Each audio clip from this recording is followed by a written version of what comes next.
Hello everyone and welcome to today's class. This is Shashank and today we are going to learn periodic classification of elements.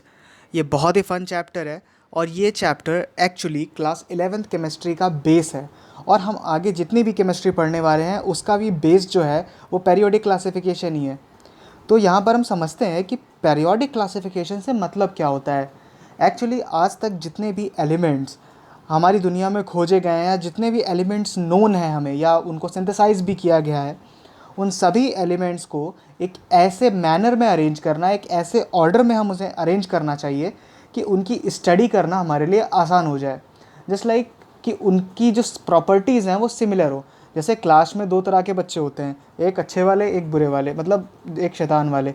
तो दोनों लोगों का ऐसे group बना होता है ना कि एक अच्छे वाले एक तरफ बैठते हैं और शैतान वाले सारे पीछे बैक बेंचर होते हैं। तो देख के पता चल जाता है कि हाँ अच्छा ये आगे बैठा है, ये फ्रंट बेंचर है तो ये पढ़ाई में अच्छा होगा। और एक बैक बेंचर होता है जो पीछे जाके बैठता है हमेशा, जो क्लास में मस्ती करता है। तो वो लोग एक ग्रुप में रहते हैं हमेशा। तो ऐसे ही हमको एलिमेंट्स को भी ग्रुप में रखना पड़ता है। जस्ट लाइक जिनके पास मेटालिक प्रॉपर्टीज़ है, जो मेटल्स जैसे दिखते हैं वो एक ग्रुप में रहें, जो नॉन मेटल्स जैसे दिखते हैं वो दूसरे ग्रुप में रहें, जिनकी प्रॉपर्टीज़ मेटल्स नॉन मेटल्स के बीच में है या वो मेटलॉइड्स जिन्हें हम कहते हैं वो एक जगह पर रहें। तो इस तरह की प्रॉपर्टीज़ जो है वो अलग अलग एलिमेंट्स एग्जिबिट करते हैं, इसीलिए हम उनको एक पर्टिकुलर ग्रुप में बना के रखते हैं। तो अब ये ग्रुपिंग कैसे की जाएगी और इस ग्रुपिंग की शुरुआत कब हुई, ये सब हमें पढ़ना है। तो चलिए शुरू करते हैं। Let's learn it with fun. So पहला स्लाइड हमारे पास है that classification of elements, the arranging of elements into different groups on the basis of the similarities in their properties it called the classification of element. जैसा कि मैंने अभी बताया कि प्रॉपर्टीज़ के बेसिस पर कि वो कैसी शक्ल सूरत है, कैसे दिखते हैं, कैसा केमिकल बिहेवियर है उनका, मतलब सॉलिड है, लिक्विड है या केमिकली किस तरह से रिएक्ट कर रहे हैं, उसके बेसिस पर हमें उनको क्लासीफाई करना होता है। इसी को हम क्लासिफिकेशन ऑफ एलिमेंट्स कहते हैं। The classification of elements into groups makes the study easier and there are 114 elements which are known so far. अभी तक 114 एलिमेंट्स हैं हमारे पास। तो सबसे पहले जो अर्ली अटैम्प्ट्स किए गए, सबसे पहले जो जब हमारे पास कम ही एलिमेंट्स हमें नोन थे, तब ऐसे अटैम्प्ट्स किए गए कि चलो यार जितने एलिमेंट्स हैं हमारे पास उन्हीं को क्लासीफाई करके देखते हैं, उनको ग्रुप में बना के देखते हैं। The earliest attempt to classify the element was grouping the then known 30 elements. उस समय जब 30 एलिमेंट्स ही हमको पता थे, तभी उसी समय हमने क्लासिफिकेशन करना शुरू किया into two groups which are called the metals and non metals, the most basic group. आप इस पर एक पिछला चैप्टर भी पढ़ चुके हैं, मेटल्स एंड नॉन मेटल्स। तो उस समय जब 30 ही एलिमेंट्स नोन थे तो हमने मेटल्स और नॉन मेटल्स के बेसिस पर इसे क्लासीफाई करना शुरू किया। The defect in this classification was that it had no place for metalloids. अभी मैंने थोड़ी देर पहले नाम लिया था कि देर आर सम एलिमेंट्स जिनकी प्रॉपर्टीज़ मेटल्स और नॉन मेटल्स के बीच में होती है ना, वो पूरी तरह मेटल है ना पूरी तरह नॉन मेटल है, उसकी प्रॉपर्टी कुछ बीच में है, मतलब वो मेटल जैसा और नॉन मेटल जैसा दोनों तरह बिहेव कर रहा है। तो ऐसे एलिमेंट्स के लिए फिर जगह ही नहीं बचती भाई। जब मेटल्स और नॉन मेटल्स की बात हो गई तो मेटलॉइड्स का क्या करोगे, उन्हें कहाँ रखोगे। The elements which have properties of both the metals and non metals are known as metalloids which were discovered later, जो बाद में भी डिस्कवर किए गए, तो उनका रखने की कोई जगह ही नहीं बची। कमिंग टू नेक्स्ट स्लाइड, एक और क्लासिफिकेशन हमारे पास आती है, ये की गई थी डोबेर्नियर द्वारा। डोबेर्नियर एक साइंटिस्ट का नाम है। इन्होंने क्या किया था, इन्होंने ट्राइड्स मतलब तीन तीन के पेयर बनाए थे। तो Dobereiner classified elements in the increasing order of their atomic masses into the group of 3 elements which are called triads. Actually इन्होंने सारे एलिमेंट्स को स्टडी किया जो भी उस टाइम पर नोन थे, और उनके एटॉमिक मास को भी स्टडी किया कि भाई किसका कितना एटॉमिक मास है, कौन ज़्यादा हल्का कौन ज़्यादा भारी। इसको स्टडी करने के बाद इन्होंने क्या किया कि एटॉमिक मास के बेसिस पर इन्होंने तीन तीन के ऐसे जोड़े बना दिए, पेयर बना दिए तीन तीन के। अब तीन तीन के पेयर बनाए तो वो कुछ ऐसे थे कि in each triad the atomic mass of the middle element was approximately equal to the average of the atomic mass of the two elements. अब मीन निकालना तो सबको आता है ना, एवरेज निकालना मीन को कहते हैं।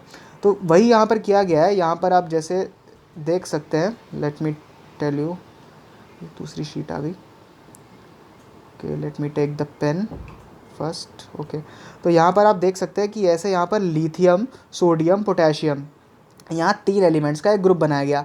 तो लिथियम का मास आप देख सकते हैं 6.9 है और पोटेशियम का जो है वो 39.0 है। अब अगर हम इन दोनों का मीन लें, यानी कि 6.9 और 39.0, यानी कि ये आपका हो जाएगा 45 पॉइंट समथिंग 45.9 के आसपास आएगा। और उसका हम डिवाइड बाई 2 कर दें, मीन लेना मतलब the sum of the quantities divided by the number of the quantity.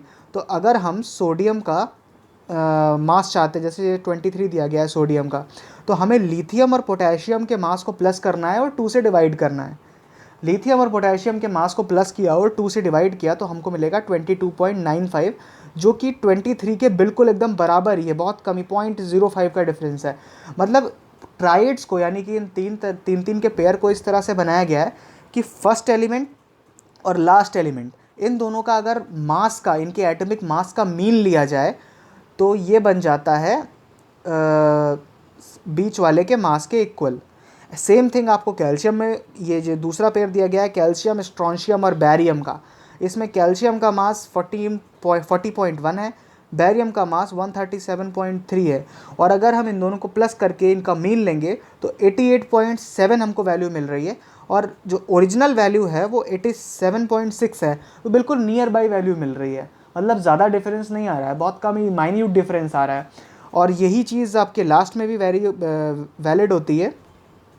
Last में जैसे क्लोरीन, ब्रोमीन और आयोडीन दिया गया है, तो क्लोरीन 35.5, आयोडीन 126.9, और इन दोनों का अगर मीन लेंगे तो 81.2 आता है, जो कि 79.9 के बहुत ही करीब है, 0.3 का डिफरेंस है।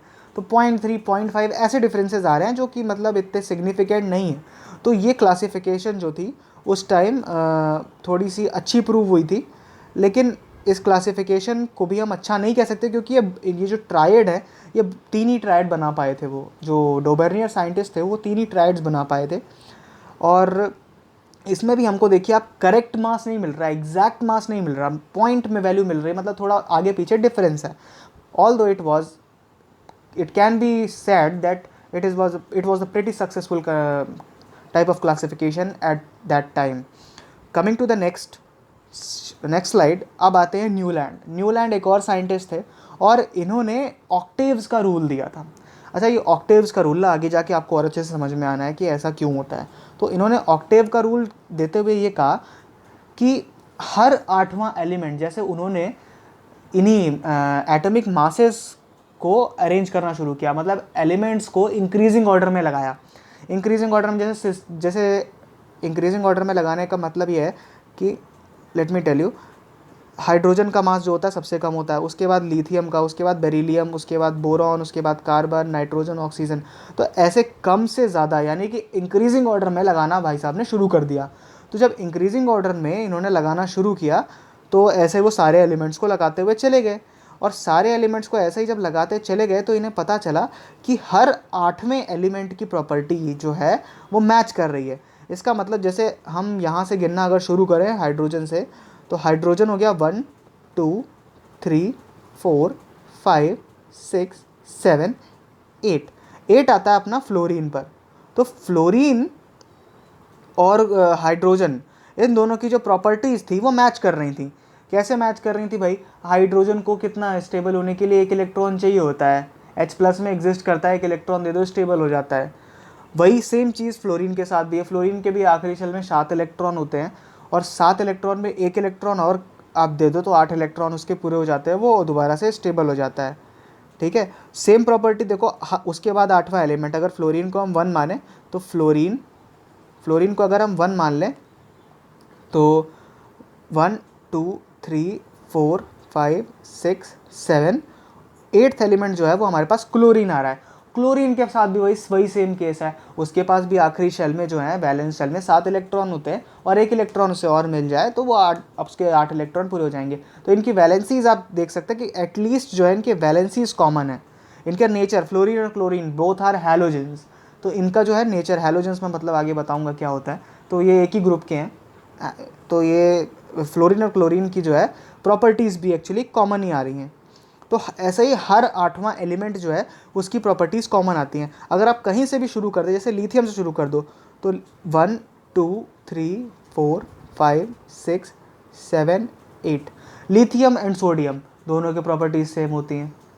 लिथियम भी जैसे इसको लिथियम के लास्ट सेल में होते, पता नहीं, I don't know actually, I don't remember at the time, lithium के लास्ट शेल में पता नहीं कितने होते हैं, मुझे भी नहीं पता, जस्ट किडिंग। एक्चुअली लिथियम के लास्ट शेल में 1 इलेक्ट्रॉन होता है और सोडियम के लास्ट शेल में 1 इलेक्ट्रॉन होता है। आप लोग पीछे पढ़ के आ ही रहे हैं बॉन्डिंग वगैरह में, तो इतना तो आपको पता होना ही चाहिए। I was testing your knowledge actually. So lithium के लास्ट शेल में 1 इलेक्ट्रॉन है और सोडियम के लास्ट शेल में 1 इलेक्ट्रॉन है और पोटेशियम के लास्ट शेल में भी 1 इलेक्ट्रॉन है। तो तीनों इस यहाँ से सोडियम के आगे गिनना शुरू करोगे तो 1 2 3 4 5 6 7 8 आप पोटेशियम पे पहुँच जाओगे। तो पोटेशियम, सोडियम एंड लिथियम तीनों के लास्ट शेल में 1 1 इलेक्ट्रॉन आ रहे हैं। तो एक्चुअली इनके जो है इलेक्ट्रॉनिक कन्फिग्रेशन थोड़ा सेम आ रहा है, इनके लास्ट शेल के जो इलेक्ट्रॉन्स हैं वो बराबर आ रहे हैं। तो ये प्रॉपर्टी देख रहे हैं आप, मैच कर रही है हर 8वें एलिमेंट पे, और यही कहना था न्यूलैंड भाई साहब का कि जो प्रॉपर्टीज़ है वो मैच करेंगी, ठीक है। तो Newland classified the elements in increasing order of the atomic masses into group of 8 elements, 8 के ग्रुप में किया, कॉल्ड द ऑक्टेव्स, और इन्होंने इसे ऑक्टेव कहा। तो ये आप देख सकते हैं सा रे ग म प ध नी, जो 7 सुर होते हैं उसके हिसाब से 7 ये लगे हुए हैं और हर 8वां एलिमेंट जो है वो सा ही आ रहा है। सा से शुरू करोगे तो 8 गिनने के बाद आप वापस सा पे पहुंच जाओगे। जैसे कि आप मैंने करके दिखाया, हाइड्रोजन शुरू कर रहे हो तो फ्लोरीन पे पहुंच रहे हो, तो सा से शुरू करके सा पे ही पहुंच जा रहे हो, ठीक है। जैसे कि मैंने बताया ये भी, जैसे आप सा से शुरू करोगे तो 8 गिनने के बाद आप वापस फ्लोरीन पे पहुंच रहे हो, जो कि सा की टेबल में ही आ रहा है। तो ये थोड़ा म्यूजिकल नोट्स के अकॉर्डिंग बन गया सिस्टम। तो उसके बाद उन्होंने क्या कहा, he found that the elements were arranged in the increasing order of the atomic mass into octave and there was similarity in the properties in every 8th element. तो एटॉमिक मास के हिसाब से इसको अरेंज किया गया और हर 8वें element की properties जो थी वो सेम आ रही थी, फर्दर प्रॉपर्टीज़ भी सेम आ रही थी। मैंने तो आपको सिर्फ वैलेंसीज देख के बताई कि हाँ वैलेंसीज सबकी सेम आ रही हैं। अब देखो बेटा 9th पढ़ के आ रहे हो तो वैलेंसीज के बारे में तो पता होना चाहिए, और पिछला इतना 10th भी खत्म हो गया, आखिरी चैप्टर है 10th का, तो वैलेंसीज इन सबकी सेम आ रही थी। अगर आप यहाँ पर चेक भी करेंगे, तो ये BeMgCa इन दोनों की 2+ वैलेंसी होती है, यू मस्ट नो दैट। सो ये जो है वैलेंसी सबकी जो है ये सेम ही आ रही हैं इनकी। इस हिसाब से हम ये कह सकते हैं कि मतलब इनका जो बिहेवियर है, केमिकल बिहेवियर, वो सेम है। अच्छा, इस क्लासिफिकेशन में डिफेक्ट्स की बात करते हैं। डिफेक्ट्स क्या थे? तो डिफेक्ट्स ये थे कि ऑल द, यहाँ पर डिफेक्ट्स में पढ़िए नंबर 1 कि all the known elements discovered later could not be correctly arrange to that octaves. इस तरह के ऑक्टेव्स में सिर्फ ये ऊपर के 20 एलिमेंट्स को ही हम अरेंज कर पाए थे जो टॉप 20 एटॉमिक मासेस के हैं, बाकी जो है वो फॉलो नहीं करते। जैसे कि आप ये देख सकते हैं कि यहाँ पोटेशियम के बाद कॉपर आ रहा है और कॉपर की प्रॉपर्टी जो है पोटेशियम से बिल्कुल अलग होती है, ठीक है। और यहाँ क्रोमियम के बाद यट्रिबियम आ रहा है, उसकी प्रॉपर्टी अलग होती है। तो सारे एलिमेंट्स को आप इनमें अरेंज नहीं कर पाएंगे। और आगे हम देखते हैं कि some elements having different properties were placed in the same row, like cobalt and nickel having the different properties। Cobalt और निकल की जो प्रॉपर्टीज़ हैं वो डिफरेंट होती है, लेकिन इनको देखो यहाँ साथ में प्लेस कर दिया गया है।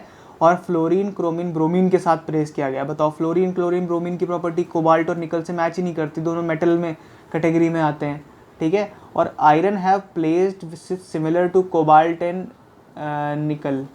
Iron having the properties similar to cobalt and nickel is placed in a different row.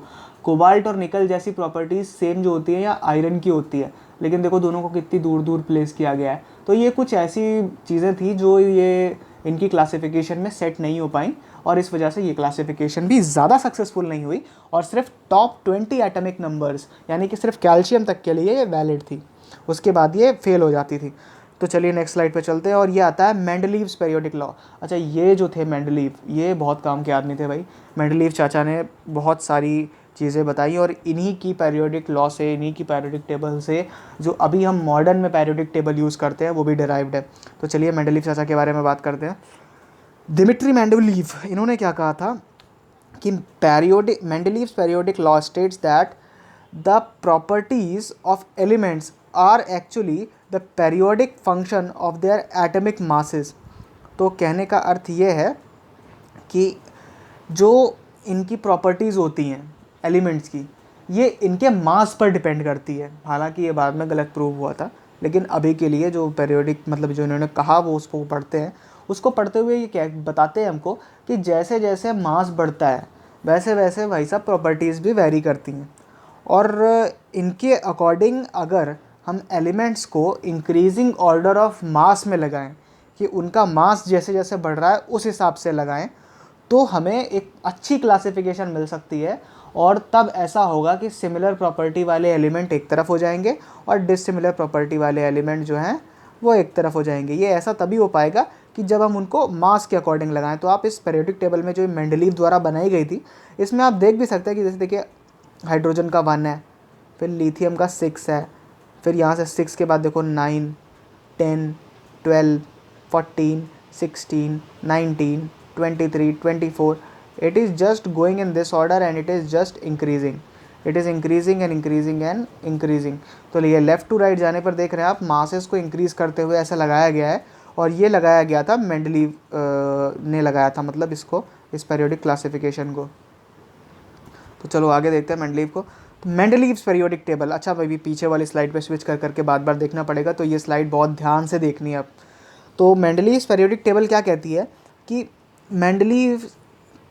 Mendeleev actually 1 minute just wait a second, या लेट्स कंटिन्यू। तो मेंडलीव की जो पीरियोडिक टेबल है वो एक्चुअली ये कहती है कि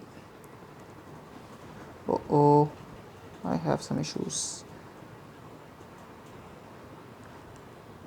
Mendeleev classified the elements increasing order of their atomic masses. जैसा कि मैंने आपको अभी बताया कि उन्होंने अपने कलर चेंज कर लेते हैं पहले। कौन सा कलर बढ़िया रहेगा? ब्लू कलर, हाँ नहीं ब्लू नहीं, पिंक रखते हैं, ठीक है। तो जैसा कि हमने बताया कि Mendeleev classified the element in increasing order of their atomic masses, the increasing order of their atomic masses. जैसा कि अभी मैंने पिछली स्लाइड में आपको बताई है कि हाइड्रोजन से लेके आगे सारे एलिमेंट्स में जो है वो मास जो है बढ़ता चला जा रहा था। द फॉर्मूले, ये जो आपको अगला पॉइंट देखने को मिल रहा है कि the formulae of oxide and hydride formed by the elements were also the basis of the classification of the elements. तो जो हाइड्राइड और ऑक्साइड्स के फॉर्मूले थे that were also the basis of the classification. Let me tell you इसको कैसे explain करना चाहिए। देखिए आपने पिछले चैप्टर्स में कंपाउंड्स के बारे में पढ़ा है, तो you must have learned about, जैसे ये देखो ये आपका हाइड्रोजन हो गया, ये आपका लिथियम हो गया। अब लिथियम की वैलेंसी क्या होती है? लिथियम की वैलेंसी आपके पास होती है भाई साहब प्लस, लिथियम की वैलेंसी यू हैव +1, ठीक है। अब लिथियम की वैलेंसी जब +1 है और ये किसी ऐसे एलिमेंट से कंबाइन करेगा जिसकी वैलेंसी -1 है, तो ये क्या बनाएगा? ये जाहिर से जैसे मान लो क्लोरीन से कंबाइन करता है तो क्लोरीन की वैलेंसी -1 होती है और लिथियम की वैलेंसी +1 होती है, तो क्या बनाएगा? ये बनाएगा LiCl। It will actually make LiCl, यही तो बनाएगा, लिथियम क्लोराइड ही तो बनाएगा ये, ठीक है। सोडियम है, सोडियम क्या बनाएगा? सोडियम आपका बनाएगा NaCl, ठीक है। सोडियम आपका NaCl बनाएगा, लिथियम जो है ये ऐसा बनाएगा। So these are the things which you need to know. Let me clear this first. So lithium will make LiCl, sodium will make NaCl, ठीक है। अगर हम सोडियम को किसी और चीज़ से रिएक्ट कराएं, या मान लीजिए आप क्लोरीन को ही रिएक्ट कराते हैं Mg से, तो Mg will make MgCl2। Q2 क्योंकि Mg की वैलेंसी जो होती है वो +2 में होती है। आई बात समझ में? तो ये इसकी क्लोराइड का फॉर्मूला हो गया। तो मैग्नीशियम, जैसे मैग्नीशियम वाला जो है, मैग्नीशियम वाली रो में आप देखिए, मैग्नीशियम वाला जो रो है, इस रो में क्या है? Beryllium, magnesium, calcium. Beryllium, magnesium, calcium और जिंक, इन सब की वैलेंसी +2 होती है। तो इनकी क्लोराइड का फॉर्मूला क्या हो गया? अगर मैं एक जनरल फार्मूला लिखने की कोशिश करूं तो वो क्या हो जाएगा? एक जनरल फार्मूला जो है वो डिस्कार्ड, जस्ट डिस्कार्ड। एक जर्नल फार्मूला जो है वो क्या हो जाएगा? जर्नल फार्मूला आपका हो जाएगा ऐसा कि इस Mg वाले रो के लिए, इस वाले रो के लिए मैं बात कर रहा हूँ BeMg वाले के लिए, तो इनके लिए मैं लिख सकता हूँ जैसे Mg को अगर मैं A मान लूँ, इस एलिमेंट, इस रो के एलिमेंट्स को A मान लूँ, तो AX2 का फॉर्मूला बन जाएगा, AX2 का फॉर्मूला। इसमें हम जैसे डिफरेंट भी बना सकते हैं, जैसे देखो MgCl2, ठीक है, क्योंकि इनकी वैलेंसी +2 है, BeCl2 क्योंकि इनकी वैलेंसी जो है वो +2 है, ठीक है, आई बात समझ में। और भी एलिमेंट्स जैसे कैल्शियम है तो CaCl2, कैल्शियम क्लोराइड, ठीक है। तो इन सब के लिए जो कॉमन जनरल फार्मूला है वो क्या है, वो है AX2, ठीक है। X मतलब आपका हैलोजन का, मतलब क्लोरीन का एटम, और A जो हो गया वो इस ग्रुप के सारे एलिमेंट्स हो गए। तो इस तरह से देखो पूरे ग्रुप में प्रॉपर्टी सेम आ रही है। सेम चीज़ उसके साथ थी कि लिथियम के पूरे ग्रुप में जो थी वो प्रॉपर्टी जो थी आपकी वो सेम आ रही थी इस लिथियम के पूरे ग्रुप में। तो अब बात समझ में आई कि इसने ऐसे क्यों अरेंज किया था। ये मतलब थोड़ा डीप था, समझने वाली चीज़ है कि इन सारी ये जो कंपाउंड्स बनाने की टेंडेंसी है ना इनकी, ये बिल्कुल एक जैसी है कि सब टू के कंपाउंड बना रहे हैं। क्लोरीन के साथ रिएक्ट कर रहा है तो अगर Li रिएक्ट कर रहा है तो LiCl बना रहा है, उसके नीचे वाला Na रिएक्ट कर रहा है जो सेम ग्रुप में आ रहा है, जो सेम लाइन में आ रहा है इसकी Li की, तो वो सेम कंपाउंड बना रहा है, NaCl बना रहा है, KCl बना रहा है। अगर Be वाला रिएक्ट कर रहा है तो वो BeCl2 बना रहा है, MgCl2 बना रहा है, CaCl2 बना रहा है, या फिर ZnCl2 आपने देखा होगा पिछले रिएक्शंस में ZnCl2 भी बनता है। तो ये सब सेम जैसे बन रहे हैं, ठीक है। तो ये तो बात हो गई जो उसने एक्सप्लेन की थी। और जैसे उनके हाँ, अब हाइड्राइड्स और ऑक्साइड्स, अब मैं ऑक्साइड्स का भी, अगर मैंने देखो आपको क्लोरीन लेके बता दिया, अगर हम ऑक्सीजन लेके भी देखें तो ऑक्सीजन लेके ऑक्साइड बना के देखोगे तो क्या होगा। अब Be के साथ बनाओगे तो Be की जो वैलेंसी है वो +2 आ रही है, ठीक है, ऑक्साइड की वैलेंसी -2 होती है, तो क्या बनाएगा, BeO बनाएगा कि नहीं बनाएगा, ठीक है, आपका MgO बनाएगा कि नहीं बनाएगा, ठीक है, CaO बनाएगा कि नहीं बनाएगा, तो ऐसे ही तो बनेगा। तो सब के लिए फार्मूला देखो एक ही आएगा। फार्मूला अगर जनरल फार्मूला देखे तो MgO, BeO, CeO, CaO, देख रहे हो, मतलब ये सिंपल एक जैसा ट्रेंड आ रहा है। तो फार्मूला क्या आएगा, AO आएगा, फार्मूला आ गया AO। मतलब अब A की जगह पर आप कोई भी इस रो का एलिमेंट रख लीजिए और O की जगह पर आप ऑक्सीजन रख लीजिए, AO इसका फार्मूला बन गया, जनरल फार्मूला। तो सारे कंपाउंड जो हैं वो सेम बिहेवियर, बिल्कुल एक जैसा बिहेवियर जो है वो शो कर रहे हैं। आ गई बात समझ में। आगे चलते हैं फिर Mendeleev periodic table has 6 horizontal rows which are called periods. There are 6 horizontal rows which are known as the periods of the element, periods of the periodic table. तो यहाँ पर आप पिछली शीट में आएंगे तो देखो यहाँ 6 horizontal rows है, 1, oh don't zoom, there are 6 horizontal rows, 1 2 3 4 5 6, 6 आपको हॉरिजॉन्टल मतलब ऐसे लेफ़्ट टू राइट देखो 6 रोज़ मिल रही हैं, ठीक है। इनको हम कहते हैं periods, these are known as periods. और उसके बाद आते हैं आपके 8 वर्टिकल रोज़।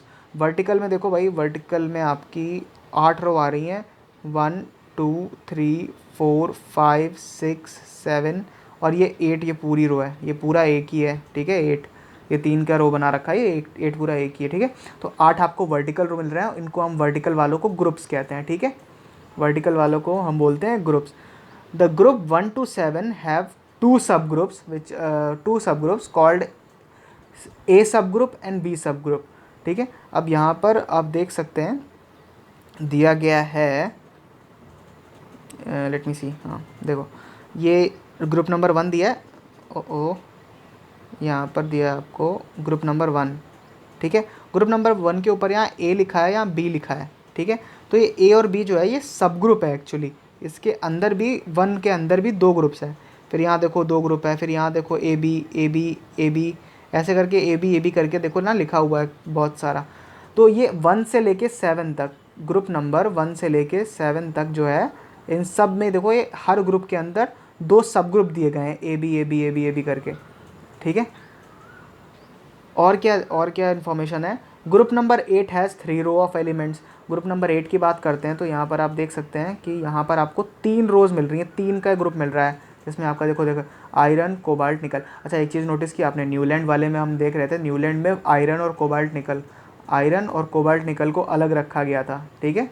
यहाँ पर देखो ला के इसने एक जगह पर रख दिया, मतलब this classification was more successful than Newland, obviously more successful. So ये और बात हो गई कि 8th रो में 3 एलिमेंट्स का एक अलग से सेक्शन होता है। और क्या बता रहा है भाई, और कह रहा है more over it is saying that elements having the similar properties were placed in the same group. जिनकी जो सिमिलर प्रॉपर्टीज़ थी वो सेम ग्रुप में रखे गए।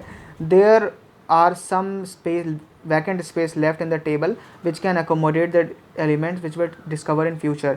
तो ये बात जो है बहुत ज़्यादा इंपॉर्टेंट है and I must tell you that कि यहाँ पर देखिए, यहाँ पर कुछ वैकेंट स्पेसेस खाली हैं। जैसे ये देखो, एक वैकेंट स्पेस खाली है, ये खाली है, ये खाली है, ये खाली है। तो ये खाली जगह जो थी, ये मेंडलीव की दूरदर्शिता कह सकते हैं। मतलब उसका फ्यूचर को जानने वाला सिस्टम, मतलब उसके सेंस था दिमाग में कि कोई ना कोई एलिमेंट ऐसा जो होगा जो इनकी जगह पर डिस्कवर किया जाएगा। उसे ये पता था कि एल्युमिनियम के नीचे कोई ना कोई एक ऐसा एलिमेंट फ्यूचर में ज़रूर डिस्कवर किया जाएगा जो एल्युमिनियम के नीचे आके जगह लेगा या यहाँ सिलिकॉन के नीचे आके जगह लेगा। ठीक है, तो वो उसको पहले से अंदाज़ा था कि सम एलिमेंट आगे फ्यूचर में हो सकता है डिस्कवर किया जाए, और वो डिस्कवर हुआ भी, इसलिए उसने यहाँ पर खाली जगह छोड़ दी थी। तो बात करते हैं merits of the periodic table. इसके जो एडवांटेज थे वो क्या थे? एडवांटेज ये थे कि elements can be classified on a more fundamental elements can be classified on a more fundamental basis of atomic masses. Okay, तो एटॉमिक मासेस के बेसिस पे हम उनको क्लासीफाई कर सकते थे। स्पेस वर लेफ्ट, ये जो सबसे बड़ी इसकी अचीवमेंट थी, that spaces were left in the modern periodic table. In this periodic table मतलब स्पेस को लेफ्ट किया गया था, तो कि जो फ्यूचर में एलिमेंट आए वो हम इसमें अपनी उसकी प्लेस पे लाके रख सकें। पहले से जगह खाली छोड़ रखी है, सीट वैकेंट कहते हैं ना, सीट रिजर्व कर ली अपन ने। बस में गए, बस में हैंग की रख दिया सीट पे, तो सीट रिजर्व हो गई। तो उसने वहाँ पर हैंग की रख दिया था कि हाँ भाई ये जगह जो है ये किसी के लिए रिजर्व है, पहले से यहाँ कोई नहीं बैठेगा। It could predict that the properties of the element which helped in the discovery of the new element. तो अब देखो, उसने जगह खाली छोड़ दी, जगह खाली छोड़ दी तो पता नहीं किसी के, मतलब जैसे एल्युमिनियम के नीचे उसने जगह खाली छोड़ी। तो अभी हम देख रहे थे कि ऊपर से नीचे आ रहे थे तो एलिमेंट की प्रॉपर्टी सेम थी। Be और Mg जो थे वो सेम तरह के ऑक्साइड, सेम तरह के क्लोराइड बना रहे थे। तो अब सोचो, अगर एल्युमिनियम की नीचे जगह छोड़ी है तो जो नया एलिमेंट डिस्कवर होने वाला भी होगा, जो होगा भी, वो उसकी प्रॉपर्टी एल्युमिनियम से सिमिलर होनी चाहिए कि नहीं होनी चाहिए। तो हिंट भी दे दिया उसने कि नया एलिमेंट कोई डिस्कवर हो तो उसकी प्रॉपर्टी कैसी होनी चाहिए, हिंट भी दे के गया वो। तो इसीलिए इसको बहुत सक्सेसफुल माना गया। The inert gases element the which were discovered letter were placed in a separate group, were placed in a they were placed actually in a separate group. Okay, तो इनर्ट गैसेज जो थी, जैसे आपने देखा कि जो हमारे पास इनर्ट गैसेज होती हैं, हीलियम, आर्गन, नाइट्रोजन, भाई हीलियम, आर्गन, ज़ेनॉन, इन सब की उस समय डिस्कवरी हुई नहीं थी, हमें पता नहीं था, तो इनके लिए जगह बनाई नहीं गई। जब इनकी डिस्कवरी हो गई तो इनको अलग से एक ग्रुप में डाल दिया गया, बाकी किसी ग्रुप से छेड़छाड़ नहीं करनी पड़ी। ठीक है, तो ये भी इसकी एक बड़ी डिस्कवरी कह सकते हैं, बड़ा अचीवमेंट। डिफेक्ट्स जो हैं, डिफेक्ट्स क्या हैं? डिफेक्ट्स ये हैं कि देखो, some of the elements were not arranged in the increasing. अच्छा, इसकी जो, हाँ ये मतलब ये पॉइंट मैं एक्सप्लेन कर ही रहा हूँ, हिंदी में पहले एक्सप्लेन कर ही देता हूँ आपको, कि आपने देखा कि मेंडलीव का जो बेसिस था, मतलब जो उसका बेस था इस पेरियोडिक टेबल को बनाने का, वो ये था कि हमने इंक्रीजिंग ऑर्डर में, मास के इंक्रीजिंग ऑर्डर में, एटॉमिक मास के इंक्रीजिंग ऑर्डर में हमने अरेंज किया था एलिमेंट्स को। लेकिन यहाँ पर एक हमको देखने को मिलता है system, let me tell you, ये सिस्टम में देखने को मिलता है कि कोबाल्ट वॉज प्लेस्ड बिफोर निकल। अब यहाँ पर हम देखते हैं कोबाल्ट, कोबाल्ट को अगर आप देखेंगे तो कोबाल्ट का होता है 58.9 और निकल का होता है 58.7। अब अगर इंक्रीजिंग ऑर्डर में प्लेस कर रहे थे तो निकल को पहले आना चाहिए था, कोबाल्ट को बाद में आना चाहिए था। लेकिन क्या किया, कोबाल्ट को पहले कर दिया, निकल को बाद में कर दिया। भाई ऐसा क्यों किया? तो ये डिफेक्ट हुआ डिफेक्ट। और दूसरा डिफेक्ट देखते हैं क्या हुआ। TE वर प्ले, जो TE है, पता नहीं क्या, is placed before I। Let me tell you where it is. कहाँ चला गया भाई? पेरियोडिक टेबल में तो दिख भी नहीं रहा। हाँ, यहाँ पर है, इट इज़ हेयर, इस जगह पर देखो 127 आपका दिया गया है TE का, टेल्यूरियम में होता है मेरे ख्याल से ये। TE का 128 दिया गया है और I का 127 दिया गया। तो 127 पहले आना चाहिए, 128 बाद में आना चाहिए, लेकिन उल्टा कर दिया। तो ये यहाँ पर दो डिफेक्ट हमको देखने को मिलते हैं इसके। Position of the hydrogen is not clear because it shows properties similar to metals and metals non metals. देखो हाइड्रोजन की जो प्रॉपर्टी होती है ना, ये इलेक्ट्रॉन ले भी लेता है, इलेक्ट्रॉन दे भी देता है।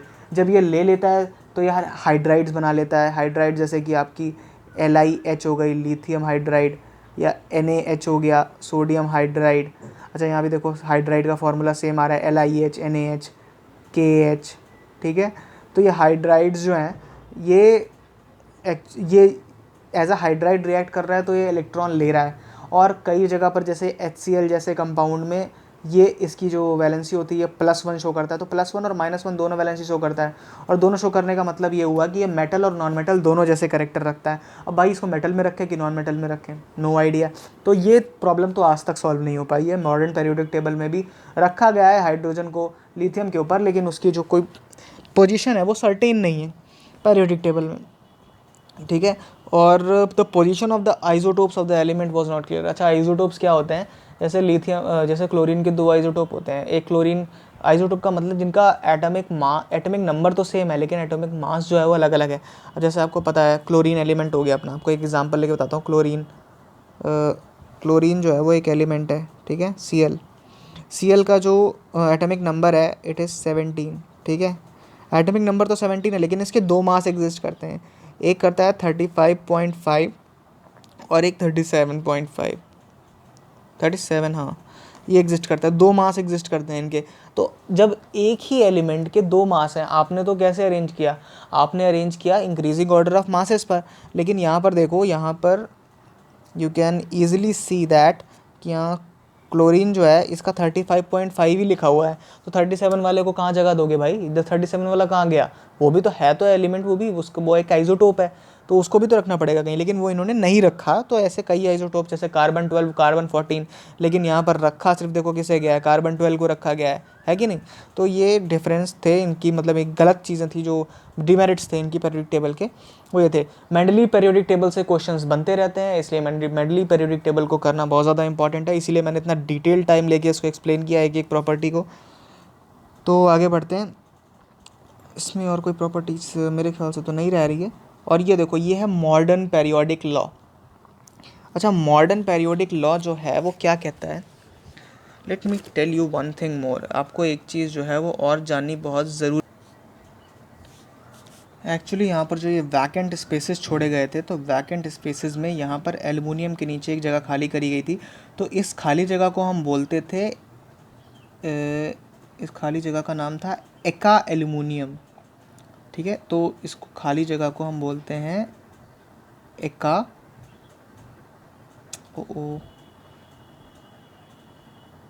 एका एल्युमिनियम, ठीक है। AL में लिखे दे रहा हूँ, तो एका एल्युमिनियम कहते हैं। तो इस जगह पर जो नया एलिमेंट डिस्कवर हुआ था, तो एका एल्युमिनियम जो था वो आपका गैलियम था, ठीक है। गैलियम Ga जो है एलिमेंट वो डिस्कवर हुआ था। एक यहाँ पर बोरॉन के नीचे एका बोरॉन जो है, एक और एलिमेंट बोरॉन की जगह पर एक और एलिमेंट रखा गया था एका बोरॉन। 2 जगह खाली है ना, देखो एक ये खाली है, ये खाली है। तो एका बोरॉन जो था, एक हो गया एका एल्युमिनियम, जो एल्युमिनियम की जगह खाली थी उसमें आया गैलियम। एका बोरॉन की जगह पर आया स्कैंडियम। और एक यहाँ पर देखो, ये एक एलिमेंट है आपका सिलिकॉन। तो सिलिकॉन जो है, इसके नीचे वाले एलिमेंट को हम बोलते थे एका सिलिकन। तो एका सिलिकन की जगह पर जो है, जो बाद में एलिमेंट डिस्कवर हुआ, वो था जर्मेनियम। तो ये आपको पता होना चाहिए कि जैसे फॉर नॉलेज दैट एका बोरॉन जो था वो स्कैंडियम बाद में डिस्कवर हुआ, एका एल्युमिनियम जो था वो बाद में गैलियम डिस्कवर हुआ, और जो एका सिलिकन था वो बाद में जर्मेनियम डिस्कवर हुआ। You can note this down और you can take the note later. Okay, let's come to the point. Next, modern periodic law. So the modern periodic law states that the properties of the elements are the periodic function of their atomic number. ये सबसे authentic periodic law है, सबसे authentic periodic table है जो आज हम study करते हैं, modern periodic table। और ये कहती है कि एलिमेंट्स को हमें एटॉमिक मास के अकॉर्डिंग नहीं, बल्कि एटॉमिक नंबर्स के अकॉर्डिंग अरेंज करना चाहिए। जैसे हाइड्रोजन का एटॉमिक नंबर 1 होता है, हाइड्रोजन 1, हीलियम 2, लिथियम 3, बेरिलियम 4, ठीक है। Beryllium 4, boron 5, carbon 6, nitrogen 7, oxygen 8। तो यहाँ पर आप देख सकते हैं साफ साफ कि जो एलिमेंट्स हैं उनको कैसे अरेंज किया गया है, उनको उनके इंक्रीजिंग एटॉमिक मासेस के अकॉर्डिंग, एटॉमिक नंबर के अकॉर्डिंग अरेंज किया गया है। जैसे देखो हाइड्रोजन, हीलियम, लिथियम, बरीलियम, उसके बाद बोरॉन, कार्बन, नाइट्रोजन, नियॉन, ऐसे जो है एटॉमिक नंबर के अकॉर्डिंग अरेंज कर दिया गया है। पहले क्या था, जैसे इसको आप ऐसे समझ सकते हैं कि क्लास के बच्चों को ना अरेंज किया गया था उनके वेट के अकॉर्डिंग। क्लास में हाइट एंड वेट लेते हैं ना कभी कभी, तो उनके वेट के अकॉर्डिंग अरेंज कर दिया था भाई। तो वेट के अकॉर्डिंग कहाँ तक चलेगा, कोई पतला हो रहा है कोई मोटा हो रहा है। हाँ, लेकिन रोल नंबर जो एक बार बंदे को असाइन हो गया, वो रोल नंबर चेंज नहीं होता। रोल नंबर अकॉर्डिंग टू जो भी क्राइटेरिया होता है असाइन हो गया, तो उसी हिसाब से ये एटॉमिक नंबर जो होता है इनका रोल नंबर होता है एटम्स का एक तरह से। तो उन्होंने कहा कि इनको एटॉमिक नंबर के अकॉर्डिंग अरेंज करो, लाइक बच्चों को उनके रोल नंबर के अकॉर्डिंग अरेंज करो, वेट के अकॉर्डिंग थोड़ी करोगे। तो ये बात यहाँ पर मॉडर्न पीरियोडिक टेबल में आती है, मॉडर्न पीरियोडिक लॉ में आती है। ये मोज़ले द्वारा दिया गया था, मोज़ले एक साइंटिस्ट थे, उनका दिया हुआ है मॉडर्न पीरियोडिक टेबल। पूरा नाम था हेनरी मोज़ले। तो चलो आगे बढ़ते हैं इनके बारे में और क्या प्रॉपर्टीज़ है। देखो मॉडर्न पीरियोडिक टेबल पूरा रंग बिरंगा बना के दिया गया है। इसमें एक तरफ जैसे मैं बता दूँ, देखो इस तरफ जैसे ये सारे मेटालिक प्रॉपर्टीज़ एग्जिबिट करने वाले आपने सुना ही है। जैसे ये मेटल है, ये भी मेटल है, मैग्नीशियम मेटल है, कैल्शियम मेटल, तो मेटल्स एक तरफ हैं। ये सारे जो देखो जितने नॉन मेटल्स हैं आपके, सिलिकॉन हो गया, फॉस्फोरस हो गया, सल्फ़र हो गया, क्लोरीन हो गया, एक तरफ है। ये बीच में ब्लू कलर से देख रहे हो, ये सारे मेटलॉइड्स हैं, ये सारी नोबल गैसेज हैं, ये सारे रेडियो एक्टिव एलिमेंट्स हैं। तो सब देखो एक तरफ ग्रुप्ड है। और ये बीच वाले ये जो हैं ये डी ब्लॉक है, ये बड़ा मिस्टीरियस ब्लॉक होता है, बाद में बताएंगे इसके बारे में। तो ये अलग अलग देखो बिल्कुल एकदम परफेक्टली ग्रुप टेबल है। मेटल्स पढ़ना है तो भाई इधर आ जाओ, अगर मेटल्स पढ़ना है तो इधर आ जाओ, नॉन मेटल्स पढ़ना है तो यहाँ आ जाओ, मेटलॉइड्स पढ़ना है यहाँ आ जाओ, रेडियो एक्टिव पढ़ना है यहाँ आ जाओ। और इसके लिए क्या कहते हैं, अगर इनकी नोबल गैसेस की स्टडी करनी है तो you can come here. Okay, let's come to the next slide. तो ये एक और पीरियोडिक टेबल है, पता नहीं कितनी पीरियोडिक टेबल मैंने ऐड कर दी इसमें। Modern periodic table. In the modern periodic table, elements are arranged according to their increasing atomic number के अकॉर्डिंग अरेंज किया गया है। और in this form of table it has 7 horizontal rows which are called periods। पिछले वाले में Mendeley वाले में 6 थी, यहाँ 7 horizontal row हैं और 18 vertical एलिमेंट्स। मतलब जैसे वर्टिकल वाले जो ग्रुप्स थे वहाँ पर सिर्फ 8 थे, यहाँ पर इन्होंने 18 किया, जो सब ग्रुप्स हैं उनको ओपन कर दिया है एक्चुअली। तो हमारे पास 18 स्ट्रेट वाले, मतलब जैसे मैं बता दूँ आपको पीछे ले जाके, हमारे पास ये देखो स्ट्रेट वाले कितने हैं, यहाँ से गिनना शुरू करो, 1 2 3 4 5 6 7 8 9 10 11 12 13 14 15 16 17 18 18 वर्टिकल रोज हैं और 1 2 3 4 5 6 7 हॉरिजॉन्टल रोज मिल रही हैं। तो हॉरिजॉन्टल वालों को फिर से पीरियड्स ही कहेंगे और वर्टिकल वालों को ग्रुप ही बोलेंगे। ठीक है, आगे बढ़ते हैं, पीरियड्स की बात करते हैं। क्या लिखा है, there are 7 periods as follows. ठीक है, first period has 2 elements. First period बहुत छोटा है और उसमें 2 ही एलिमेंट्स हैं, एक हाइड्रोजन और एक हीलियम। जैसा कि आप देख सकते हो पहला पीरियड जो है, ऐसे आप जाओगे इस तरह से, देखो पहले वाले में क्या है, पहले वाले में सिर्फ हाइड्रोजन और हीलियम आती है, एक हीलियम एक हाइड्रोजन। ठीक है, नेक्स्ट क्या है कि the second period has 8 elements from Li to Ne called the short period. ठीक है, ये इसको शॉर्ट पीरियड कहा जाता है। सेकेंड पीरियड जो है आपका वो Li से Ne तक है, जैसे कि आप यहाँ देख सकते हैं पिछले स्लाइड पर, ये Li से लिथियम से शुरू होता है। Let me zoom into it, यहाँ पर देख सकते हो आप, लिथियम बेरिलियम से शुरू होता है और ये कहाँ तक जा रहा है, यहाँ तक जा रहा है आपका boron, nitrogen, oxygen, fluorine, neon. तो ये सेकेंड पीरियड है, इसको शॉर्ट पीरियड कहा जाता है और इसमें 8 एलिमेंट्स ही एग्जिस्ट करते हैं। The third period has also 8 element and it is also from Na to Ar, मतलब from Na to Ar, Na to Ar मतलब सोडियम से लेके ऑर्गन तक। यहाँ पर इसमें 8 एलिमेंट्स है और इसे भी शॉर्ट पीरियड ही कहा जाता है। पीरियोडिक टेबल आपको यहाँ पर दे दी गई है, स्क्रीनशॉट लेके आप रूम में लगा लो, चिपका लो और देखते रहो कि कहाँ से कहाँ तक। यहाँ जैसे यहाँ पर देख रहे हैं, यहाँ सोडियम से शुरू हो रहा है और ये यहाँ तक जा रहा है AR तक, ठीक है। तो इसको भी शॉर्ट पीरियड ही कहते हैं। यहाँ फिर आता है फोर्थ पीरियड। फोर्थ पीरियड में होते हैं आपके 18 एलिमेंट्स, और वो 18 एलिमेंट्स जो हैं आपके वो K से Kr यानी कि पोटेशियम से क्रिप्टन तक हैं। So let me show you. ये देखो यहाँ पर, ये आपका फोर्थ पीरियड है।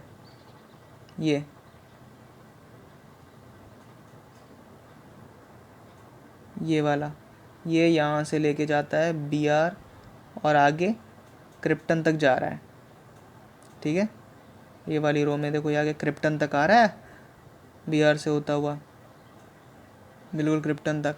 तो ये एक लॉन्ग पीरियड है। जैसे यहाँ पर देखो, ये बीच में स्पेस खाली हो रहा था ना, ये ऊपर के 2 पीरियड गिरे थे, तो ये स्पेस हमारा यहाँ पर एम्प्टी था, इसीलिए इनको शॉर्ट पीरियड कहा जाता है। बाकी ये देखो यहाँ पर सारा स्पेस भरा हुआ है, एज यू कैन सी। के से लेके ऊपर क्रिप्टन तक सारा स्पेस यहाँ पर भरा हुआ है, इसीलिए इसको कहते हैं लॉन्ग पीरियड। आगे बात करते हैं। तो ऐसे ही बाकी पीरियड्स के बारे में इंफॉर्मेशन दी गई है, you can read it, it is not that much important. The 7th period has the 28 elements from francium to atomic number 114 which is an incomplete period. तो 7th पीरियड अभी भी इनकम्प्लीट है। फर्दर मोर एलिमेंट्स जो हैं वो discover होंगे, तब वो कंप्लीट माना जाएगा। अभी वो एलिमेंट्स डिस्कवर नहीं हुए हैं तो खाली है। The 14th element of the 6th and the 7th period are placed separately at the bottom of the table. The 14th elements of the 6th from La to Lu are called lanthanoids, and 14 elements from the 7th period are from actinoid to lawrencium or known as actinides. तो ये कुछ special elements हैं जिनको हमने निकाल लिया है group में से, जैसे कि आप यहाँ पर देख सकते हैं। Let me show you that in the periodic table. See here, after the atomic number 57 of, यहाँ पर देखो लैंथनम का एटॉमिक नंबर 57 है, उसके बाद अगला एलिमेंट कौन सा आ गया, हॉफनियम। तो 57 से लेके 72 के बीच के कहाँ गए, तो वो आ गए भाई यहाँ, वो ये नीचे आ गए, ठीक है। 58, 59, 50, ये देखो नीचे आ गए हैं, ठीक है। तो इनको अलग से निकाल के इसलिए रखा गया क्योंकि इनकी सिमिलर प्रॉपर्टीज़ हैं, ये रेडियो एक्टिव होते हैं, और इनको इस ब्लॉक से निकाल के नीचे अलग से लगा दिया गया है। सेम चीज़ यहाँ भी देखने को आपको मिलती है कि यहाँ ये देखो आप, ये एक्टीनियम 89 के बाद 104 आ गया, तो बीच के कहाँ गए, तो बीच के ये जो हैं ये यहाँ पर आ गए। 89 के बाद 90 से देखो, ये यहाँ 90, 91 थोरियम से लेके यहाँ आ गए। तो इनकी ये एक्टीनियम जो है, एक्टीनियम के बाद वाले गायब हो गए तो इसको एक्टिनाइड कहते हैं, और यहाँ लैंथनम के बाद वाले गायब हो गए तो इनको लैंथनाइड कहते हैं। इनको अलग निकालने का एक ही मतलब है कि इनकी सबकी प्रॉपर्टीज़ सेम है, और ये बाकी इन सारे एलिमेंट्स से जो ये यहाँ पर आपको दिख रहे हैं इनसे सबसे डिफ़र करती हैं, इसलिए इसको निकाल के बाहर रख लिया गया है। In further classes you will get to know about it, but अभी आपके लिए सिर्फ इतना जानना ज़रूरी है कि इनको पढ़ने के लिए अलग निकाल लिया गया है, ठीक है। ग्रुप्स की बात कर लेते हैं। तो ग्रुप्स की बात करते हुए, there are 18 group of elements which are divided into the 9 main groups. They are group number 1 2, okay एक minute just, They are group number 1, 2, 3, 4, 5, 6, 7, 8 and group 0. The group number 1 to 8 has 2 subgroups, okay, and each group A and B. Oh,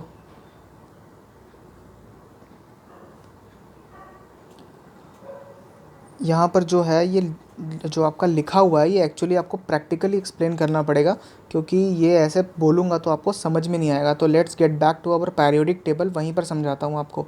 देखो यहाँ पर आपको क्या दिख रहा है, यहाँ पर दिख रहा होगा 1A 2A, ठीक है। फिर ये 3B 4B 5B 6B 7B 8B, ठीक है। उसके बाद देखो ये 1B 2B लिखा है, 1B 2B यहाँ पर है, और यहाँ 3A 4A। तो यहाँ पर एक चीज़ देख सकते हैं कि ए जो ए क्लासिफिकेशन है उसको देखिए, जो ए क्लासिफिकेशन है उसको आप चेक करें तो देखें 1A 2A। उसके बाद ये बीच वाले हैं इनको छोड़ दिया गया, इनको बी कैटेगरी में रखा गया। उसके बाद 3A 4A 5A 6A 7A 8A, ठीक है। तो 1A वाले जो हैं ये क्या, ये ए जो है, ए को 8 कैटेगरीज, 8 को ए ग्रुप्स में बांटा गया है, और बाकी के जो ये बीच में बचेंगे, बीच में आपके बचते हैं 10, वन ओ बीच में आपके बचते हैं 1 2 3 4 5 6 7 8 9 10। इन 10 को जो है ये बी कैटेगरी में बांट के रख दिया गया है। तो पहले ए वालों की बात कर लेते हैं। ए वालों की बात कर लें तो पहले जो ये 1A वाले हैं, ठीक है, ये 1A वाले, इनको हम कहते हैं एल्कली मेटल। क्या बोलते हैं? एल्कली मेटल, इनको बोला जाता है एल्कली मेटल। ठीक है, जो 2A वाले हैं, 2A वालों को कहा जाता है, जो ये आपके दिख रहे हैं यहाँ पर स्क्रीन पर, द 2A, इनको बोला जाता है alkali earth metal, earth metal, या फिर इनको रेयर अर्थ मेटल भी बोलते हैं। तो इनके नाम है, एक्चुअली एल्कली मेटल इसका नाम ऐसे पड़ा क्योंकि ये इनके जो कंपाउंड्स हैं एक्चुअली एल्कलाइन इन नेचर होते हैं, तो इस वजह से आप समझ सकते हैं। और दूसरा एल्कली अर्थ मेटल इनको कहा जाता है। और उसके बाद जो इधर आते हैं, क्या कहते हैं, इस तरफ आ जाएंगे अगर आप इस ब्लॉक में, इधर उधर के तो वो 2A ख़त्म हो गए, 1A और 2A।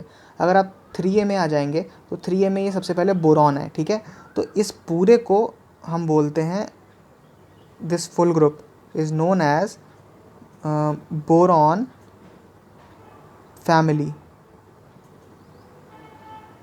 ठीक है, इसको पूरा बोरॉन फैमिली बोला जाता है। ये जो ये नीचे आ रहा है, you can come down and see that, ये कार्बन है तो इसको बोलेंगे कार्बन फैमिली। ये नाइट्रोजन है तो इसको बोलेंगे नाइट्रोजन फैमिली। ये ऑक्सीजन है तो इसको बोलेंगे ऑक्सीजन फैमिली। ऑक्सीजन फैमिली को हम बोल सकते हैं चैल्कोजेन, चैल्कोजेन भी कहा जाता है इनको। और ये होते हैं, ये फ्लोरीन वाली पूरी फैमिली को हम बोलते हैं हैलोजन। ऑक्सीजन वाली फैमिली को बोलते हैं चैल्कोजेन, और फ्लोरीन वाली फैमिली को बोलते हैं हैलोजन। ये मैं आपको इनकी स्पेलिंग भी लिख के बता ही दूँ अब मैं। तो ऑक्सीजन वाली जो फैमिली है उसको बोलते हैं अपन चैल्कोजेन,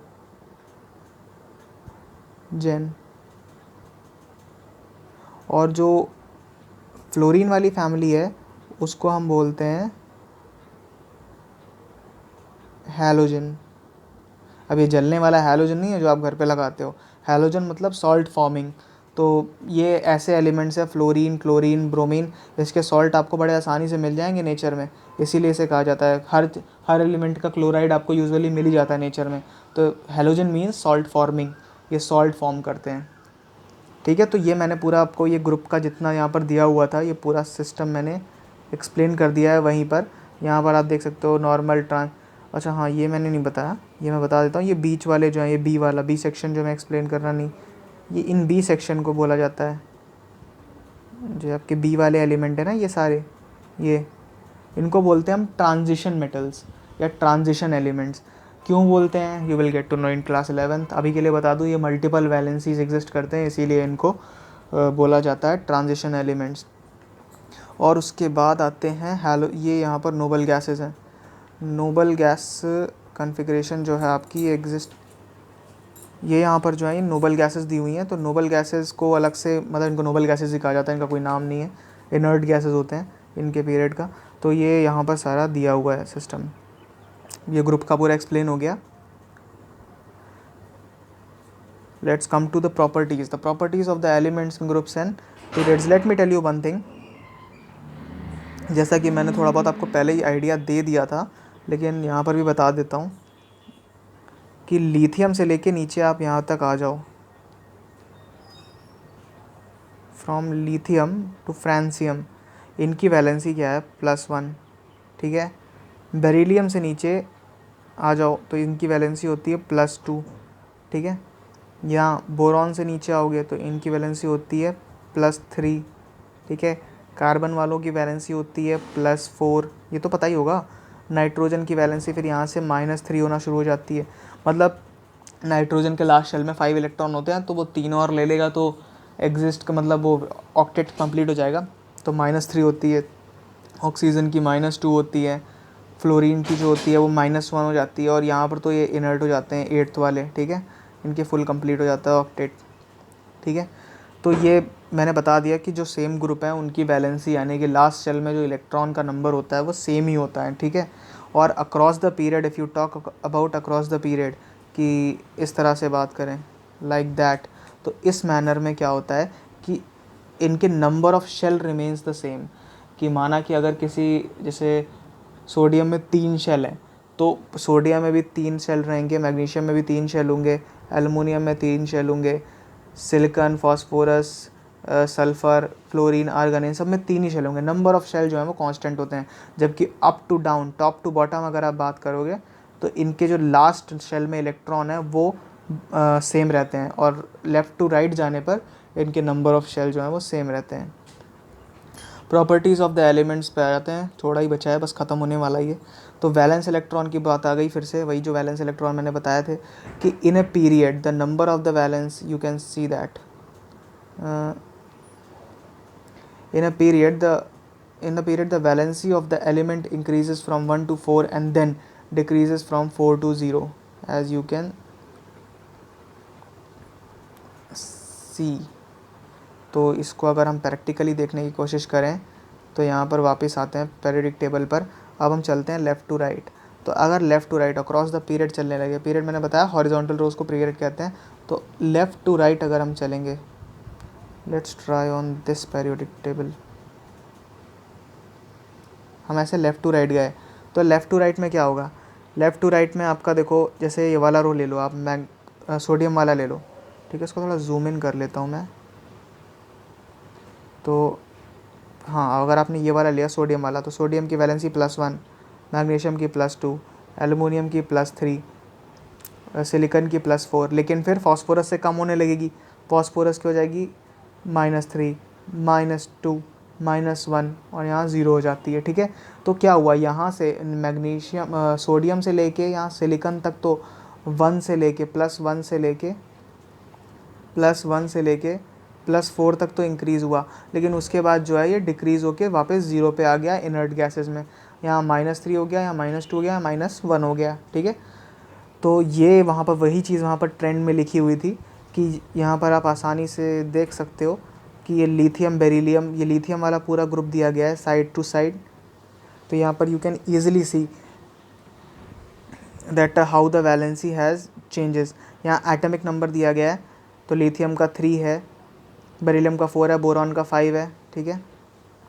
लेकिन यहाँ पर जब वैलेंस इलेक्ट्रॉन, यहाँ वैलेंस शेल और वैलेंस इलेक्ट्रॉन की बात करेंगे, तो यहाँ देखो वैलेंस शेल जो है सब में 2-2 हैं। मैंने बताया था across the period valence shell हमेशा सेम रहते हैं, तो ये पीरियड, अक्रॉस द पीरियड की बात हो रही है इस तरह से। तो यहाँ देखो lithium, beryllium, boron, carbon, nitrogen, oxygen, fluorine, neon, ये सब आप ऐसे लेफ़्ट टू राइट जाओगे तो पीरियडिक टेबल में आपको एक ही लाइन में मिलेंगे।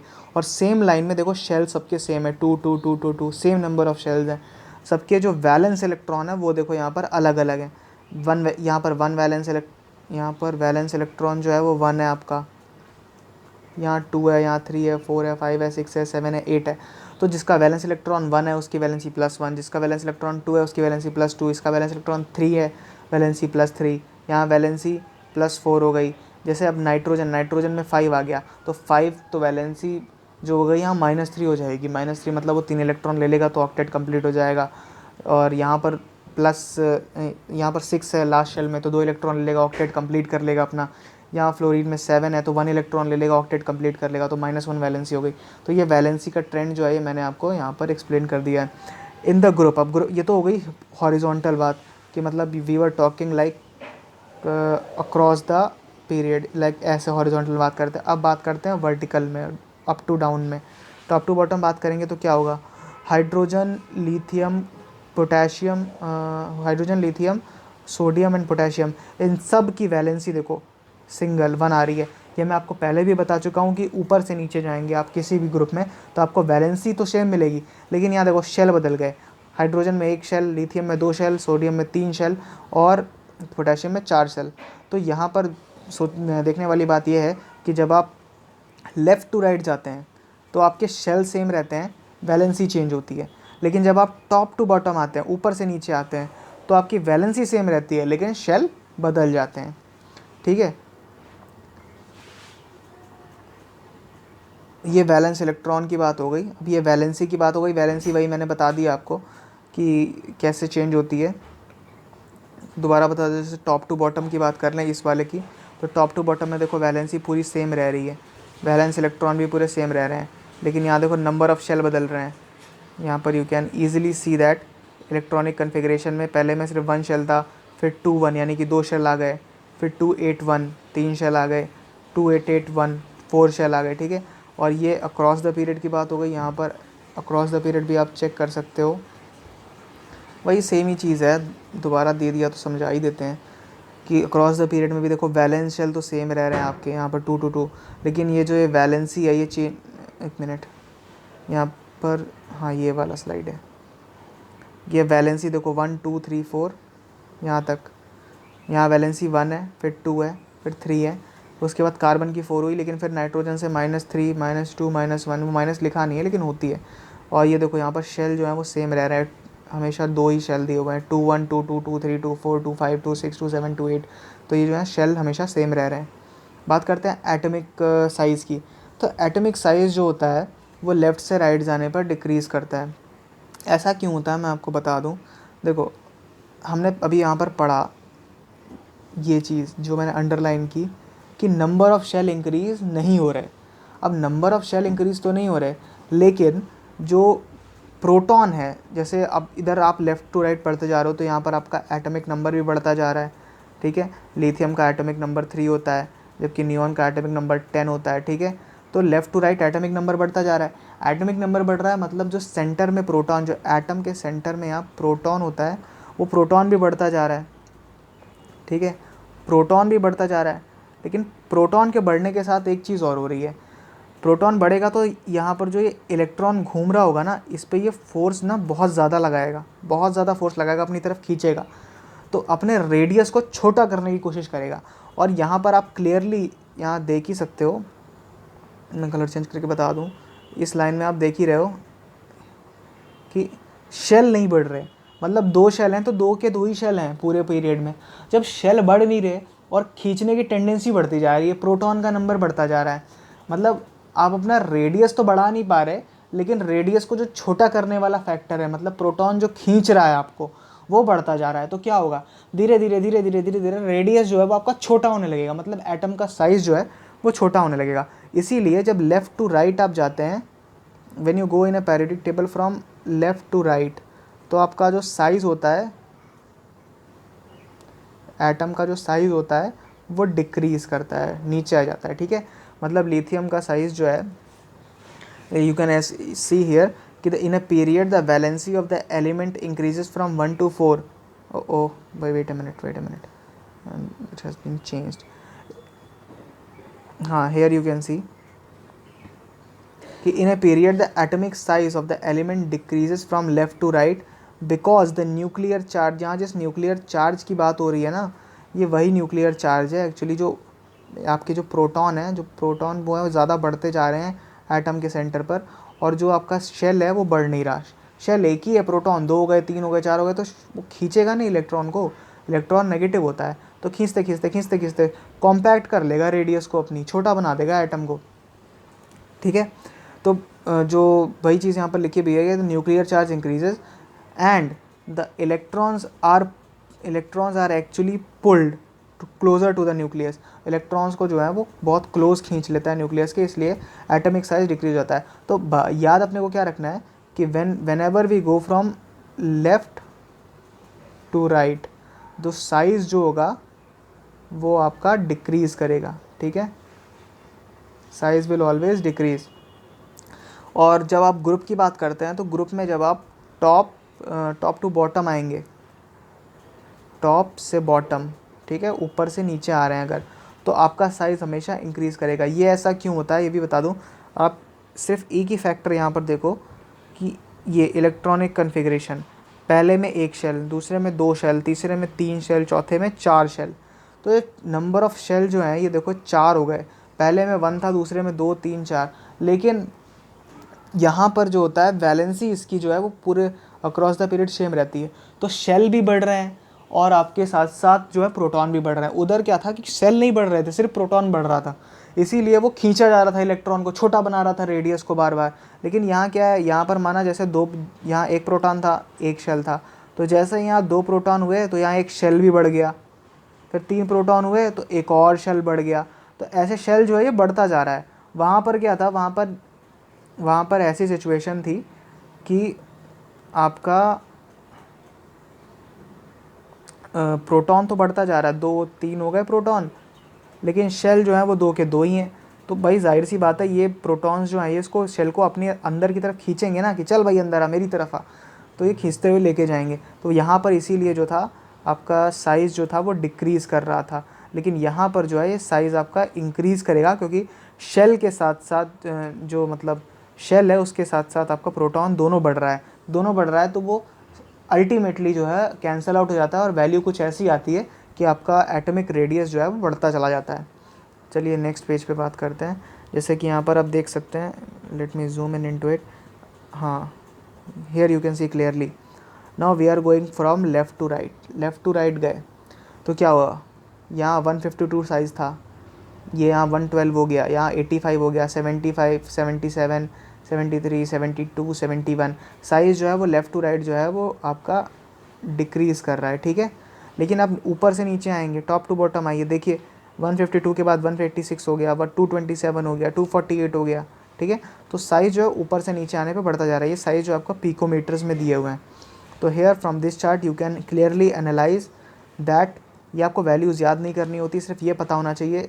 पता सिर्फ इतनी बात हो, मैंने रीज़न सारे बता दिए आपको कि एक जब आप लेफ़्ट टू राइट जाते हैं तो शेल जो है वो इंक्रीज़ नहीं होता, लेकिन न्यूक्लियर चार्ज इंक्रीज़ होता है, इसलिए ये साइज़ नीचे जाती रहती है। लेकिन जब आप ऊपर से नीचे आएंगे तो न्यूक्लियर चार्ज के साथ साथ प्रोटॉन के साथ साथ आपका नंबर ऑफ़ शेल भी इंक्रीज़ होता है, इसलिए आपका एटॉमिक साइज़ भी इंक्रीज़ हो जाता है, एटॉमिक रेडियस जो है वो इंक्रीज़ हो जाती है। तो टॉप टू बॉटम अगर ऊपर से नीचे आओगे तो इंक्रीज़ होगा एटम का साइज़, और अगर लेफ़्ट टू राइट जाओगे तो एटम का साइज़ डिक्रीज़ होगा, as simple as that. So coming to my next slide, metallic properties की बात करते हैं। अभी मैंने आपको बताया था कि वो लिथियम वाला जो उधर वाला पूरा सेक्शन होता है वो मेटल्स का होता है, इधर क्लोरीन वाला जो सेक्शन होता है वो आपका नॉन मेटल्स का होता है। बीच में ब्लू कलर से मेटलॉइड्स दिए हुए थे, that's slide I was showing you, that was this slide, हाँ यही स्लाइड थी। तो यहाँ पर ये देखो, ये मेटल्स का सेक्शन था, ये नॉन मेटल्स का सेक्शन था, ये मेटलॉइड्स थे, ये इनर्ट गैसेस थे, ये लैंथेनॉइड्स एंड एक्टिनॉइड्स थे, ये ट्रांजिशन एलिमेंट्स थे, ठीक है। नाम भी यहाँ पर देखो सारे दिए हुए हैं। तो यही चीज़ उसने वहाँ पर थोड़ा एक्सप्लेन किया है मेटालिक प्रॉपर्टी को, कि ये कहता है यहाँ पर कि in a period the metallic property of the element decreases from left to right. When you go from left to right the metallic property decreases. तो ये बात आप देख ही चुके, जैसे Na वाली रो दी हुई है तो Na, Mg, Al, Si, PsCl और Ar दिया है, सोडियम मैग्नीशियम एलुमिनियम। अब ये तीनों तो मेटल होते हैं, ये हमको पता है। सिलिकॉन जो होता है वो कार्बन वाले में आता है और ये मेटल नहीं होता है। उसके बाद देखो फॉस्फोरस आ गया, सल्फ़र आ गया, क्लोरीन आ गया, ये तो भाई नॉन मेटल्स हैं साफ साफ। तो कहने का अर्थ ये हो गया कि जब आप लेफ़्ट टू राइट जाओगे ना, when you will move across left to right L, when you will go from L to R in the periodic table, तो पहले सबसे आपको यहाँ पर मेटल्स मिलेंगे, उसके बाद मेटोलाइट्स मिलेंगे और फिर नॉन मेटल। यानी कि मेटालिक प्रॉपर्टी जो है वो डिक्रीज़ हो रही है। मेटल्स तो सिर्फ यहीं तक रह गए ना, बाकी तो मेटालिक प्रॉपर्टी बची नहीं है, नॉन मेटल बन गया, ये मेटोलाइट बन गया। मेटोलाइट में थोड़ी बहुत नॉन मेटल जैसी प्रॉपर्टी होती है, लेकिन नॉन मेटल में तो बिल्कुल नहीं होती। So as simple as that you have to remember the metallic property decreases from going from left to right in the periodic table. Left to right जाओगे तो मेटालिक प्रॉपर्टी डिक्रीज़ होगी। भाई इन the group, अगर आप group में नीचे आएंगे तो ग्रुप में नीचे आने पर आपकी जो मेटालिक प्रॉपर्टी होती है वो इंक्रीज़ हो जाती है, इट विल इंक्रीज़, ठीक है। मेटालिक प्रॉपर्टी जो है वो ऊपर से नीचे आने में इंक्रीज़ हो जाती है। जैसे कि देखो यहाँ पर एक कार्बन वाला पूरा ग्रुप, कार्बन फैमिली दिया हुआ है, इसको देखो, कार्बन नॉन मेटल होता है, सिलिकॉन मेटोलाइट होता है, जर्मेनियम भी मेटोलाइट होता है, लेकिन स्टेनस जो टिन है वो आपका मेटल होता है और पीबी भी आपका मेटल होता है।